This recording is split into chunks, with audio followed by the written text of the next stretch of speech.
గత క్లాస్లో మనం పార్లమెంట్ సభ్యులకు సంబంధించినటువంటి అర్హతలు అనర్హతలు అనే అంశం చూసాం.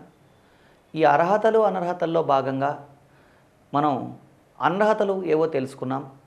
అనర్హతల్లో భాగంగా పార్టీ ఫిరాయింపుల నిరోధక చట్టం ప్రకారం అనర్హతలు, అదేవిధంగా 1951 పబ్లిక్ రిప్రజెంటేటివ్ యాక్ట్ ప్రకారం అనర్హతలు, అదేవిధంగా ఆర్టికల్ 102లో ఉన్నటువంటి అనర్హతలు, ద్వంద్వ సభ్యత్వం ఆధారంగా అనర్హతలు, ఈ అనర్హతలన్నీ చూసాం.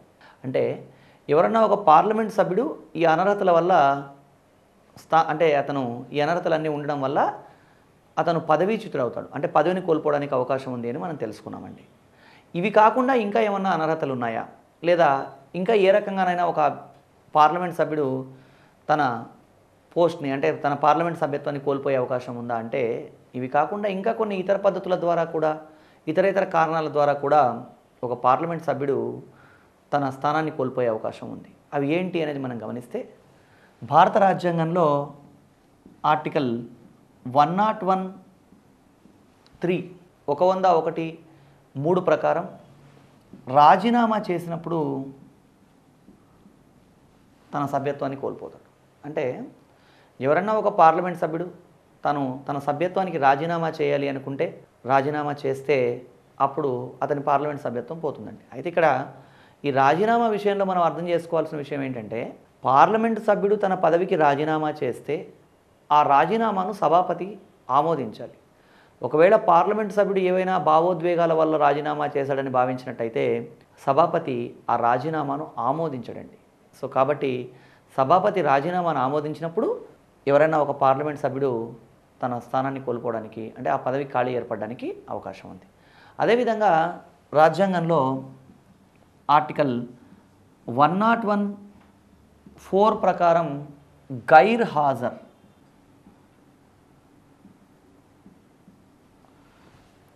హాజరు అవడం వల్ల కూడా పార్లమెంట్ సభ్యత్వానికి ఖాళీ ఏర్పడవచ్చు. గైర్ హాజరు అంటే ఏంటి, ఇది ఎలా అంటే, గైర్ హాజరు అంటే ఆబ్సెంట్ అనే అర్థం అండి. ఎవరన్నా ఒక పార్లమెంట్ సభ్యుడు ప్రీమియర్ పర్మిషన్, ముందస్తు అనుమతి లేకుండా వరుసగా 60 రోజులు 60 days వరుసగా సభకు హాజరు కాకపోతే, అలాగే కంటిన్యూషన్గా 60 రోజులు కనుక సభకు హాజరు కాకపోతే ఆ వ్యక్తి పదవిని కోల్పోయే అవకాశం ఉంది. అంటే 60 రోజులు హాజరు కాకపోతే అన్నప్పుడు ఇక్కడ అభ్యర్థులు గమనించాల్సిన విషయం ఏంటంటే, 60 రోజులను లెక్కించడంలో సభ ఎప్పుడైనా 4 రోజుల కన్నా ఎక్కువ కాలం వాయిదా పడితే ఆ కాలాన్ని లెక్కలోకి తీసుకోవడం జరగదు. అంటే ఫర్ ఎగ్జాంపుల్, ఒక ఎక్స్ అనేటువంటి పార్లమెంట్ సభ్యుడు 55 రోజులు ఆబ్సెంట్ అయినాడు అనుకుందాం. వరుసగా వితౌట్ ప్రీమియర్ పర్మిషన్ 55 రోజులు ఆబ్సెంట్ అయినాడు. ఏదో గందరగోళ పరిస్థితుల వల్ల సభ ఒక 5 రోజులు వాయిదా పడింది. తర్వాత మళ్ళీ 60వ రోజు సమావేశం అయింది. ఇలా 60వ రోజు సమావేశం అయినప్పుడు ఇతని ఆబ్సెంట్ని 56 అని కౌంట్ చేయరండి. అప్పుడు ఏం చేస్తారంటే మళ్ళీ 1వ రోజు నుంచి కౌంట్ చేస్తారు. అంటే సభ సమావేశాలు వరుసగా 4 రోజుల కన్నా ఎక్కువ కాలం వాయిదా పడ్డట్టయితే దాన్ని ఎలా కౌంట్ చేస్తారు అంటే, అక్కడ అంతకుముందు ఉన్నటువంటి కాలాన్ని పరిగణలోకి తీసుకోరు. అంటే ఇక్కడ దీన్ని మనం ఎలా అర్థం చేసుకోవాలి అంటే, మళ్ళీ 1 నుంచి కంటిన్యూషన్గా లెక్కలోకి తీసుకుంటారని అర్థం చేసుకోవాలి. ఇది గైర్ హాజరు. ఈ రకంగా కూడా ఒక పార్లమెంటు సభ్యత్వానికి ఖాళీ ఏర్పడవచ్చు. రాజీనామా వల్ల, గైర్ హాజరు వల్ల ఖాళీ ఏర్పడవచ్చు. ఇంకా ఏ విధంగానైనా ఒక పార్లమెంట్ సభ్యత్వానికి ఖాళీ ఏర్పడడానికి అవకాశం ఉందా అంటే, ఒక పార్లమెంట్ సభ్యుడు రాష్ట్రపతిగా ఎన్నికైనాడు అనుకోండి. అలాంటప్పుడు ఆ పదవి, ఆ స్థానం ఖాళీ ఏర్పడుతుంది. రాష్ట్రపతిగా ఎన్నికైనప్పుడు కూడా ఖాళీ ఏర్పడవచ్చు. అదేవిధంగా ఒక పార్లమెంట్ సభ్యుడిని గవర్నర్గా నియమించడం జరిగింది అనుకోండి, అప్పుడు ఖాళీ ఏర్పడే అవకాశం ఉంది. రాష్ట్రపతిగా ఎన్నిక అవడం కానీ, లేదా ఏదైనా ఒక రాష్ట్రానికి గవర్నర్గా పార్లమెంట్ సభ్యుడిని నియమించడం జరిగినా కానీ అప్పుడు కూడా ఖాళీ ఏర్పడడానికి అవకాశం ఉంది. ఇంకా ఏ కారణం వల్ల, ఏ సందర్భంలో ఖాళీ ఏర్పడవచ్చు అని అంటే, ఒక పార్లమెంటు సభ్యుడి ఎన్నిక చెల్లదని ప్రకటించబడ్డా, లేదా పార్లమెంటు నైతిక నియమావళి కమిటీ సూచనల ఆధారంగా పార్లమెంట్ సభ్యుడిని పదవీచ్యుతుడిని చేసిన, ఇలాంటి సందర్భాల్లో కూడా పార్లమెంట్ సభ్యత్వానికి ఖాళీ ఏర్పడవచ్చు. లేదా న్యాచురల్గా ఏదైనా సందర్భంలో ఒక పార్లమెంట్ సభ్యుడు మరణించాడు అనుకోండి, మరణించినప్పుడు కూడా ఆ స్థానానికి ఖాళీ ఏర్పడుతుంది. ఇవన్నీ కూడా పార్లమెంటు స్థానానికి ఏ సందర్భాల్లో ఖాళీ ఏర్పడుతున్నాయి అని తెలుసుకోవడానికి సంబంధించిన అంశాలండి. అంటే ఈ అన్ని కారణాల వల్ల కూడా పార్లమెంట్ సభ్యత్వానికి ఖాళీ ఏర్పడవచ్చు. ఏ కారణం చేత పార్లమెంట్ సభ్యత్వానికి ఖాళీ ఏర్పడ్డప్పటికీ కూడా ఏం చేయాలి అంటే వితిన్ ద 6 months అక్కడ ఎలక్షన్ కండక్ట్ చేసి మళ్ళీ ఆ స్థానాన్ని భర్తీ చేయాల్సి ఉంటుంది. ఇది ఖాళీ ఏర్పడడానికి సంబంధించినటువంటి అంశం. ఇక్కడ ఆర్టికల్ 84లో అర్హతల గురించి, అదేవిధంగా 1951లో ఉన్నటువంటి అర్హతలు, 1951 పబ్లిక్ రిప్రజెంటేటివ్ యాక్ట్లో ఉన్నటువంటి అర్హతల గురించి మనం తెలుసుకున్నాం. అదేవిధంగా భిన్నమైన అనర్హతలు కూడా తెలుసుకున్నామండి. తర్వాత మనం నెక్స్ట్ తెలుసుకోవాల్సింది ఏంటంటే సభాపతుల గురించి తెలుసుకోవాలి. సభాపతుల గురించి మాట్లాడుకుంటూ పార్లమెంట్ అన్న అంశం మాట్లాడినప్పుడు దాంట్లో మనకి సభాపతి అని రాసి లోక్సభలో స్పీకరు, రాజ్యసభలో చైర్మను అని రాయడం జరిగింది. అంటే ఈ సభాపతులు ఎవరు, ఏంటి, ఈ సమాచారం అంతా మనం తెలుసుకుందాం.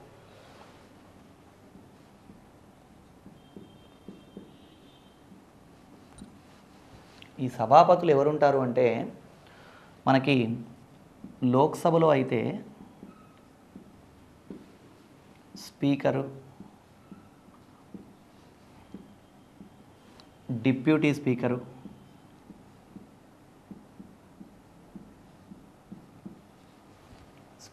డిప్యూటీ స్పీకర్తో పాటు ఇంకా లోక్సభలో అయితే ప్రోటెం స్పీకర్,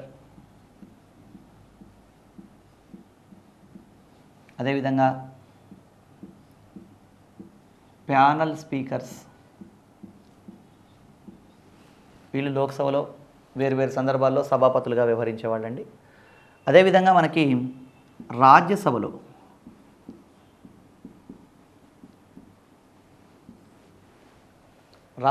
ఎవరు సభాపతులుగా ఉంటారు అంటే రాజ్యసభ చైర్మన్,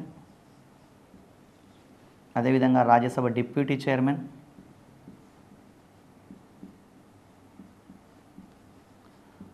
రాజ్యసభలో కూడా ప్యానల్ వైస్ చైర్పర్సన్స్ ఉండవచ్చు. Panel vice chairpersons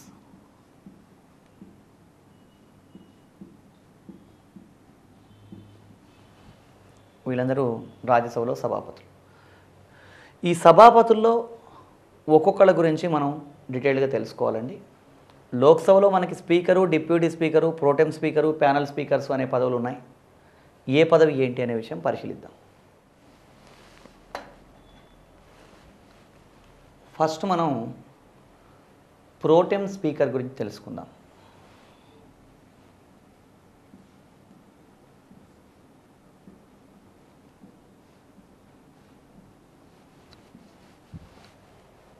pro tem speaker అనే పదవి రాజ్యాంగబద్ధ పదవి కాదండి. రాజ్యాంగంలో ఎక్కడా కూడా ప్రోటెం స్పీకర్ అనే పదవి గురించి మాట్లాడలేదు, రాయలేదు. ఈ ప్రోటెం స్పీకర్ ఎవరు అని అంటే లోక్సభలో అందరికన్నా సీనియర్గా ఉన్నటువంటి వ్యక్తిని ప్రోటెం స్పీకర్గా నియమించడం జరుగుతుంది. ఏ సందర్భంలో ప్రోటెం స్పీకర్ నియమిస్తారు అంటే సాధారణ ఎన్నికలు జరిగిన తర్వాత కొత్త లోక్సభ ఏర్పడ్డప్పుడు ఆ కొత్త లోక్సభకి అధ్యక్షత వహించడం కోసం రాష్ట్రపతి ప్రోటెం స్పీకర్ను నియమించడం జరుగుతుంది. అంటే భారత రాజ్యాంగాన్ని అనుసరించి పార్లమెంటు సభ్యుల చేత ప్రమాణ స్వీకారం చేయించాల్సిన బాధ్యత రాష్ట్రపతి అండి. ఆర్టికల్ 99 ఏం చెప్తుందంటే రాజ్యాంగాన్ని అనుసరించి పార్లమెంటు సభ్యుల చేత ప్రమాణ స్వీకారం చేయించాల్సిన బాధ్యత రాష్ట్రపతి. కానీ ప్రతి ఒక్కరి చేత ప్రమాణ స్వీకారం చేయించడం అనేది రాష్ట్రపతికి కొంత ఇబ్బందికరమైన పరిణామం అని భావించి ఏం చేయడం జరిగిందంటే రాష్ట్రపతి ఏం చేశాడంటే ప్రోటెం స్పీకర్ అనే వ్యక్తిని నియమిస్తాడు.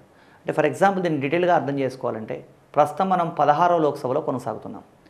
15వ లోక్సభ కాలపరిమితి అయిపోయింది. 15వ లోక్సభ కాలపరిమితి ముగిసిన తర్వాత 16వ లోక్సభకు ఎన్నికలు జరిగినాయి. 16వ లోక్సభకు ఎన్నికలు జరిగిన తర్వాత దేశవ్యాప్తంగా భిన్నమైన నియోజకవర్గాల నుంచి ఎంపీలు ఎన్నికవడం జరిగింది. ఇలా ఎన్నికైనటువంటి ఎంపీలందరి చేత అంటే ఈ లోక్సభ సభ్యులందరి చేత ప్రమాణ స్వీకారం చేయించాల్సిన బాధ్యత ఎవరిది అంటే ప్రోటెం స్పీకర్ది అండి. అంటే ఈ ప్రోటెం స్పీకర్ని ఎవరు నియమిస్తారు? రాష్ట్రపతి నియమిస్తాడు. ప్రోటెం స్పీకర్ ఏం చేస్తాడు అంటే నూతనంగా ఏర్పాటైన లోక్సభ తొలి సమావేశానికి అతను అధ్యక్షత వహిస్తాడు. అలా అధ్యక్షత వహించిన తర్వాత సభ్యులందరి చేత అంటే లోక్సభకి ఎన్నికైన సభ్యులందరి చేత ప్రమాణ స్వీకారాలు చేయిస్తాడండి. అందరు సభ్యుల చేత ప్రమాణ స్వీకారం చేయించిన తర్వాత అప్పుడు సభ్యుల ఎన్నిక పూర్తవుతుంది. అంటే ఇప్పుడు లోక్సభలో అందరికన్నా సీనియరే ప్రోటెం స్పీకర్గా వస్తాడు. ఈ ప్రోటెం స్పీకర్ నియమించేది ఎవరు? రాష్ట్రపతి అనుకున్నాం. ఈ లోక్సభలో ఉన్న 543 మంది సభ్యుల చేత ప్రమాణ స్వీకారం చేయించేది ఎవరు? Pro tem speaker. ఈ ప్రమాణ స్వీకారాలన్నీ అయిపోయిన తర్వాత ఏం చేస్తాడు ప్రోటెం స్పీకర్ అంటే, ఈ సభ్యులలో నుంచి ఒక వ్యక్తిని అంటే స్పీకర్ ఎన్నిక నిర్వహిస్తాడండి. స్పీకర్ ఎన్నిక నిర్వహించి ఒక వ్యక్తిని స్పీకర్గా నియమించడం జరుగుతుంది. అంటే ఈ 543 మంది సభ్యులు తమలో నుంచి ఒక వ్యక్తిని స్పీకర్గా, మరొక వ్యక్తిని డిప్యూటీ స్పీకర్గా ఎన్నుకోవడం జరుగుతుంది. అలా ఈ స్పీకర్ ఎన్నిక నిర్వహించేది ఎవరు అంటే ప్రోటెం స్పీకర్. అంటే ప్రోటెం స్పీకర్ నిర్వర్తించే విధులు ఏంటి అంటే, నూతనంగా ఏర్పాటైన లోక్సభ తొలి సమావేశానికి అధ్యక్షత వహిస్తాడు, కొత్తగా ఎన్నికైన సభ్యులందరి చేత ప్రమాణ స్వీకారాలు చేయిస్తాడు, ఈ ప్రమాణ స్వీకారాలు అయిపోయిన తర్వాత స్పీకర్ ఎన్నిక నిర్వహిస్తాడు. సాధారణంగా స్పీకర్ అనేవాడు రూలింగ్ పార్టీకి చెందినవాడు, డిప్యూటీ స్పీకర్ అనేవాడు ఆపోజిషన్ పార్టీకి చెందినవాడు ఉండాలనే ఒక సాంప్రదాయం మనం కొనసాగిస్తున్నామండి. ఇది కేంద్ర ప్రభుత్వ స్థాయిలో కొనసాగుతుంది. రాష్ట్ర ప్రభుత్వాలు దీన్ని పెద్దగా పట్టించుకోవట్లేదు, సాంప్రదాయమే కదా అని పక్కన పెట్టారు. అంటే ఇక్కడ స్పీకర్ ఎన్నిక అనేటువంటిది ఏంటి అంటే, ఈ ప్రోటెం స్పీకరు సభ్యులందరూ ఎన్నికైన తర్వాత వాళ్ళలో నుంచి ఒక వ్యక్తిని స్పీకర్ ఎన్నికగా నిర్వహించి ఒక వ్యక్తిని స్పీకర్గా ఎన్నిక చేయడం జరుగుతుంది. అయితే ఇక్కడ మనం గమనించాల్సింది ఏమంటే, ఎగ్జామ్లో ఎలా అడుగుతాడు ప్రశ్న అంటే, స్పీకర్ ఎన్నిక నిర్వహించేది ఎవరు అంటే, స్పీకర్ ఎన్నిక నిర్వహించేది ఎవరు అంటే ప్రోటెం స్పీకర్. స్పీకర్ ఎన్నికా తేదీని నిర్ణయించేది ఎవరు అంటాడు. స్పీకర్ ఎన్నికా తేదీని నిర్ణయించేది రాష్ట్రపతి. అంటే స్పీకర్ని ఏ రోజు ఎన్నిక చేయాలి అని ఎన్నికా తేదీని నిర్ణయించేది ఎవరు? రాష్ట్రపతి. స్పీకర్ ఎన్నిక నిర్వహించేది ఎవరు అంటే ప్రోటెం స్పీకర్ అని గమనించాలి. ఈ 3 విధులు నిర్వర్తించిన తర్వాత, అంటే సమావేశాలకు అధ్యక్షత వహించడం, సభ్యుల చేత ప్రమాణ స్వీకారం చేయించడం, ఆ తర్వాత స్పీకర్ ఎన్నిక నిర్వహించడం, ఈ 3 విధులు అయిపోగానే ప్రోటెం స్పీకర్ తన పదవికి రాజీనామా చేసేస్తాడు. అంటే ఆ పదవిని వదిలేస్తాడు. రాజ్యాంగబద్ధమైన పదవి కాదు, కానీ అతను ఆ పదవిని వదిలేసేస్తాడు. అప్పుడు ఆల్రెడీ స్పీకర్ ఎన్నికైనాడు కదా, సభా కార్యక్రమాల నిర్వహణ కోసం స్పీకర్గా ఒక వ్యక్తిని ఎంపిక చేయడం జరిగింది కదా. కాబట్టి సభా వ్యవహారాల నిర్వహణ అంతా ఎవరు చూసుకుంటారు అంటే స్పీకర్ చూసుకుంటాడు. అంటే సభాపతి ఎవరు అవుతారు? అప్పుడు స్పీకర్ సభాపతి అవుతాడు. మరి స్పీకర్ ఏంటి, స్పీకర్ ఏ కార్యకలాపాలు చేపడతారు అనే విషయం కూడా మనం పరిశీలిద్దాం. నెక్స్ట్ మనం స్పీకర్ గురించి తెలుసుకోవాలండి. భారత రాజ్యాంగంలో ఆర్టికల్ 93 స్పీకర్ని గురించి తెలియజేస్తుంది. లోక్సభ సభ్యులు తమలో నుంచి ఒక వ్యక్తిని స్పీకర్గా ఎన్నుకుంటారు అని చెప్తున్న నిబంధన ఇదండి. లోక్సభ స్పీకర్ని లోక్సభ సభ్యులు తమలో నుంచి, ఈ 543 మంది లోక్సభ సభ్యులు తమలో నుంచి ఒక వ్యక్తిని స్పీకర్గా ఎన్నుకోవడం జరుగుతుంది. ఈ స్పీకర్ ఏం చేస్తాడు, స్పీకర్కి ఎలాంటి అధికారాలు ఉంటాయంటే, స్పీకర్ అనే వ్యక్తి లోక్సభలో సభాపతి అండి. సభా వ్యవహారాల విషయంలో అంతిమ నిర్ణయాధికారి స్పీకరే. అంటే స్పీకర్ ఏం చెప్తే అదే ఫైనల్. ఇక్కడ స్పీకర్ని ఎవరు ప్రశ్నించకూడదు. రాష్ట్రపతి కానీ రాజ్యాంగం కానీ ఎవరు కూడా స్పీకర్ని ఏమీ ప్రశ్నించడానికి వీలేదండి రాజ్యాంగాన్ని అనుసరించి. ఏం చేస్తాడు స్పీకర్, ఎలాంటి కార్యకలాపాలు చేపడతారంటే, ఇతను ఫస్ట్ సభా కార్యకలాపాలు సజావుగా జరిగేలాగా చూస్తాడు.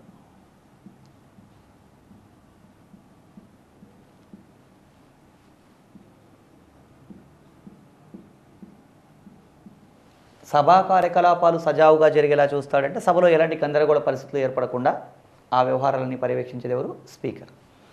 అదేవిధంగా సభా నియమాలను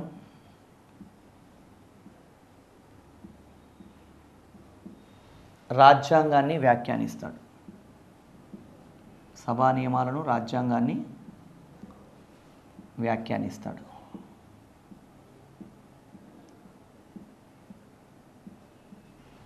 సభా నియమాలను రాజ్యాంగాన్ని వ్యాఖ్యానిస్తాడు అంటే ఏంటి అంటే, రాజ్యాంగాన్ని అర్థం చేసుకోవడం విషయంలో కానీ, సభలో ఉండే రూల్స్ విషయంలో కానీ, ఆ విషయంలో ఏమైనా క్లారిటీ లేకపోతే స్పీకర్ ఆ విషయాల గురించి తెలియజేస్తాడండి. ఈ సభా నియమాల వ్యాఖ్యానం, రాజ్యాంగాన్ని వ్యాఖ్యానించడం విషయంలో కూడా అంతిమ నిర్ణయాధికారం స్పీకర్కే ఉంటుంది. అదేవిధంగా స్పీకర్ ఇంకా ఏం చేస్తాడు అంటే, సభలో కోరం లేనట్లయితే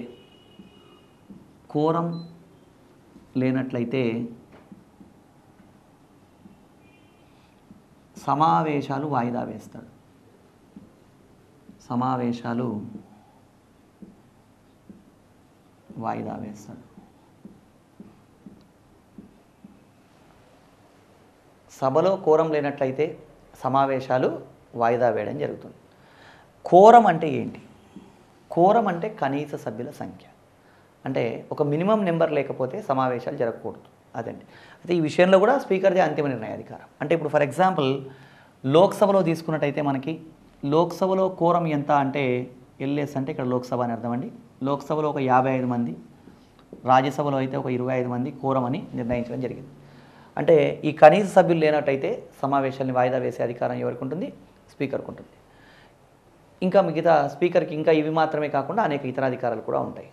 ఇంకా ఏం చేస్తాడు స్పీకర్కి? ఎలాంటి అధికారాలు ఉంటాయి అంటే స్పీకర్ ఒక బిల్లు ఆర్థిక బిల్లా కాదా అని నిర్ణయించే అధికారాన్ని కలిగి ఉంటాడండి.